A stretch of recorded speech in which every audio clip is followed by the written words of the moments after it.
What's up, fellas? It's Mark Parson, cornerback pro, former NFL cornerback for the Houston Texans and the New Orleans Saints, and now I'm coaching you guys up. And y'all are funny too. I get emails. Y'all talk about my intro. I like that. That's funny. All right, so check this out, fellas. Um, uh, Today we're gonna go over cover three. I'm still gonna go to like if you're a single side receiver. So basically, you just have one threat. It's a little bit different. No, it's a lot of different. It's really different if you got two receivers, if you got three receivers to your side, because you got more of a threat. And remember, what is cover three, man? Basically, you deep thirds as a corner, right? So at the end of the day, you can't get beat deep. You can't let anybody behind you in your third. That's at the end of the day. Now, when you get a little bit more advanced, right? You got to understand where you can take your risks, where they like to attack. This is why you need to study route concepts, formations, all that good stuff, because it's going to make you a smarter player so you can know when to take risks.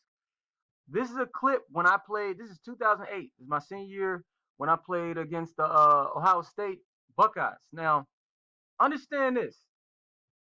There are a lot of emotions when it comes to this game. I remember. Look, Ohio State at this time was ranked number 3 in the nation. We're Ohio University. We just now started to win games prior, like maybe a couple years ago. You know, I was a senior right here, so my sophomore year is when we went to the MAC championship, first bowl game since 1968. And the thing about it, I want to give you a little inside knowledge because some of you guys may be going against some top schools, and you may see them like, oh man, this is this is who the top team in the state, the top team in the country, top team in the division. Yo, we did not have that mindset. So if you go back to this game, you can watch it on YouTube. You'll see, man. When you talking about talking trash, we came out there ready to smack them, yo, and we were winning up into the fourth quarter. So think about that. Number 3 in the nation, man. We didn't care. And usually the biggest difference when it comes to the Division 1A or Division mid tier, like Division 1A, but you're in the MAC conference or Division 1 AA, the biggest difference is not the skill players. Usually the skill players we match. We like, what's up, man? I played against this dude. What's up? I'm better than you, dog. The biggest difference is the linemen and the depth. So the linemen are usually more athletic. So you go against Alabama, this is one of the reasons why Alabama DBs usually like they get looked at as much, or not just Alabama, but SEC. Bro, they got their D linemen are athletic and big as I don't know what. They destroy lines. They destroy like a MAC conference offensive line. You feel me? That's the biggest difference. So the quarterback just throwing it up, you know. So it's certain things like that. It doesn't mean the skill wise. The skill players are matched evenly usually, and that's how we felt. That's why we came in there and did our thing. But anyways, back to cover three. We can talk about 3-step still, and why it's important, especially to the single side receiver. And understand. And I'll show another video where where we talk about midpointing. If you got two receivers, you got a midpoint. You're gonna be slow on that, so you're not gonna read that. You're gonna read like 2 to 1. Talking about the receivers, and you got to stay on top of both. You got to have your eyes inside. So it's different. But this clip is me in the boundary, and let that ride. And then we're gonna talk about what I think, even from a coaching standpoint, what I think about when it comes to the shuffle technique or coming out like a back pedal. And you're gonna see. Now understand this. Like I said, it's a lot of emotions coming in this game because when we saw them, we were especially the guys that come from the South, like the Ohio guys. They grew up Buckeye fans. You know what I mean? So we saw them, and these are the prior recruits. We like, bro, they love the Buckeyes. I'm like, bro, you go to Ohio, bro. You at OU, man. You not at uh you not playing for the Buckeyes. You're not there, man. So we didn't get it. Like the guys, the recruits out of state, we were like, man, screw this guy, man. You know? But we came in there like, man, I'm gonna prove that these dudes ain't got nothing on me. And I deserve a scholarship. You feel me? That's how the attitude we came in there. So this is gonna be the first play, and I remember the emotions and I remember what I was thinking. I was gonna play mostly boundary this game because they like to throw in the boundary. This is Todd Beckman. He was Terrell Pryor was a freshman at this time. Terrell got a little tick at the very end, but he was the Big Ten leader at that time, number 3 in the nation, coming against us. You see right here. So we're in a form of cover 3. We're not showing it quite yet. So I'm down here at the boundaries. So that's me. This is Brian Robisky right here. He's inside the numbers. I'm looking. Now, if I would have had me, that's if I would have had me as my, I'm not gonna say coach because David Brown was a good coach, but I'm gonna say as my mentor, bruh. Oh man, I would have been 10 million times better. All right. So check this out. You're gonna see me read the three though. I was still sharp on reading the three, but I didn't trust it and understand it. It's 1st and 10. I'm thinking, okay, these big, three nation, usually with a bigger team, like a higher ranked team, what they like to do is they like to throw bombs early. They want to get on top early to get into your mind, demoralize you, basically have you just, out there. So I was like, okay, whatever you do, don't get beat deep on the first play. That's what I was thinking. But my technique was, hey, read the three. So you're gonna see me read the three, but I still open up. And this is why I really think the shuffle technique in like 3 and 4, I think that's actually better. I posted a video on GoProFootball.org where I was showing the Redskins training camp with Orlando Scandrick and Josh Norman. I posted a video when they're cover 4. Um, but Orlando was using the shuffle technique. 2 shuffles to read the 3, and then you're already open up and running. All right, so let's watch it. So let's read his 3 first. Let's make sure it was a 3-step. Let's read 1, 2, 3, ball out. Okay, so I make a tackle, right? And a person could be like, yo, that's a good man. Yo, soon as he catches the ball, you there, coach. You there, you tackle him, you drive him back. Yeah, that's cool. And this game, if you look at it, Brian Robisky was like one of the top receivers in the nation at that time. And I held him to 3 catches for 8 yards. But the thing is, what if this was a pick for what if this was a pick for a touchdown on the first play of the game? Like, if I was that close, so let me show you what I did. Remember, it's cover 3. Only 1 receiver. What personnel are we in, fellas? Got a tight end. So we're in 21 personnel.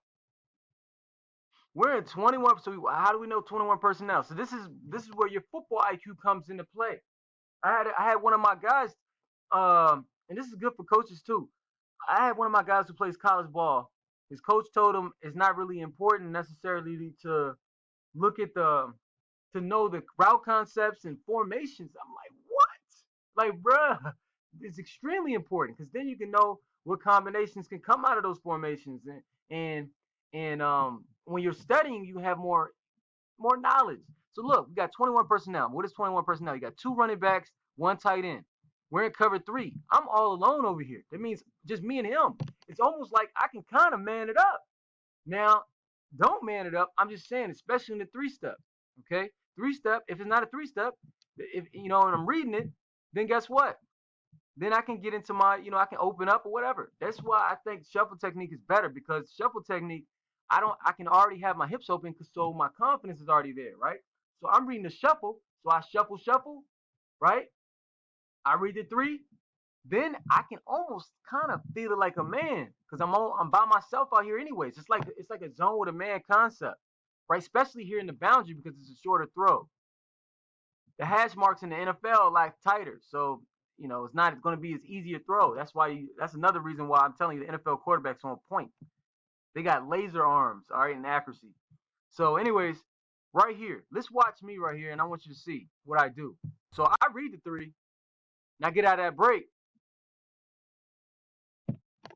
But I think that shuffle technique, I'm shuffling, I'm coming out of break just a tad bit earlier. Okay?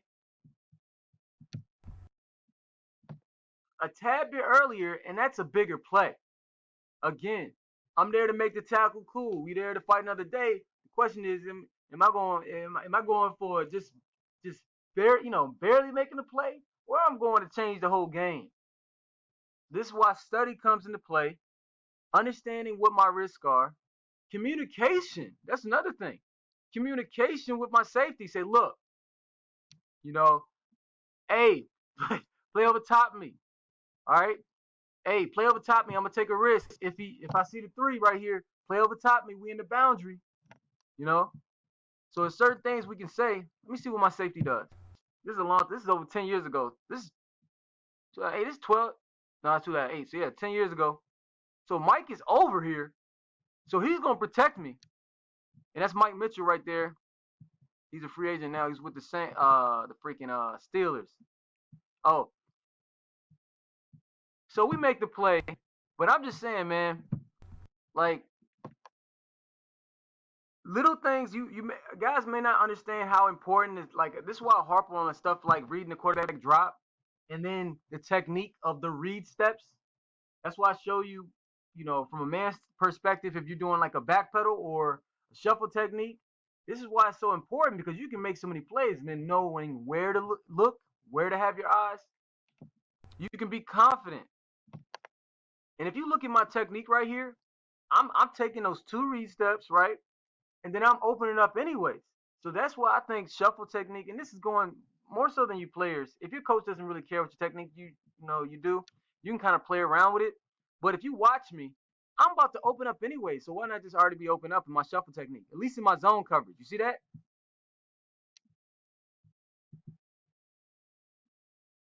So that's one of the biggest things that I think you guys should know. When it comes to cover three, or even let's say cover four, whatever it is, whatever's a deep zone, especially cover three, because I know a lot of you guys run that. You just got to know when.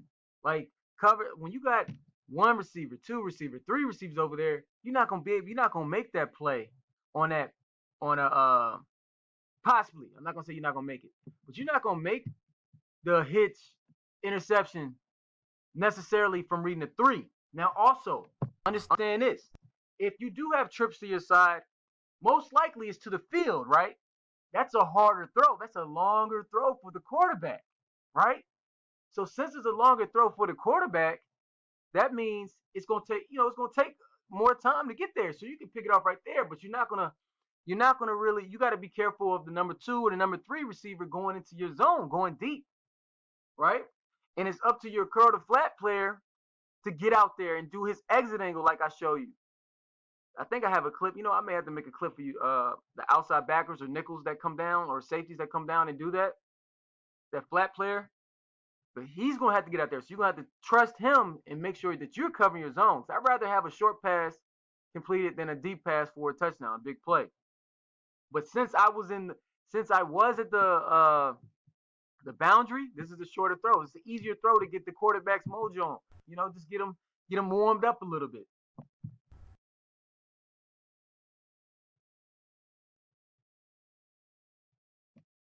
So I was a little hesitant, and I know why. Like I said,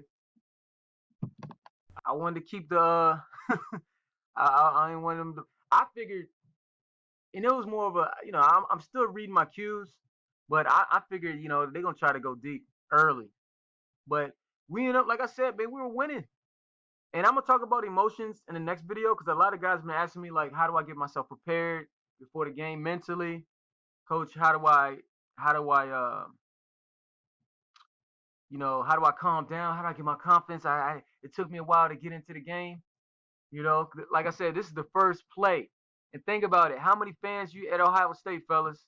How many fans they got at the game? It's like 110,000 people in the stands right now. And they like, yo, we gonna just steamroll this team. Nah, man. We were like, bruh, what's up, man? Right here, I'm talking trash to him. This whole defense was talking cash money trash. And we was sticking them, man. They ended up coming back at the very end. I dropped a punt like right before the fourth quarter, which did hurt us when it comes to turnovers. But like from a defensive standpoint, cornerback locked down. It was me and Thad Turner. Thad played in the league for the Colts. So I just want to express that though. Cover three and the shuffle technique. I like the shuffle technique better when we're in zone. Now it depends in man. Some people like backpedaling in man. Some people like shuffles, depending on your coach's scheme and how he likes. But you need to know both. All right. So I wanted to show this clip to you. Believe in yourself. Keep working, fellas. Email me again, fellas, cornerbackpro@gmail.com. Peace.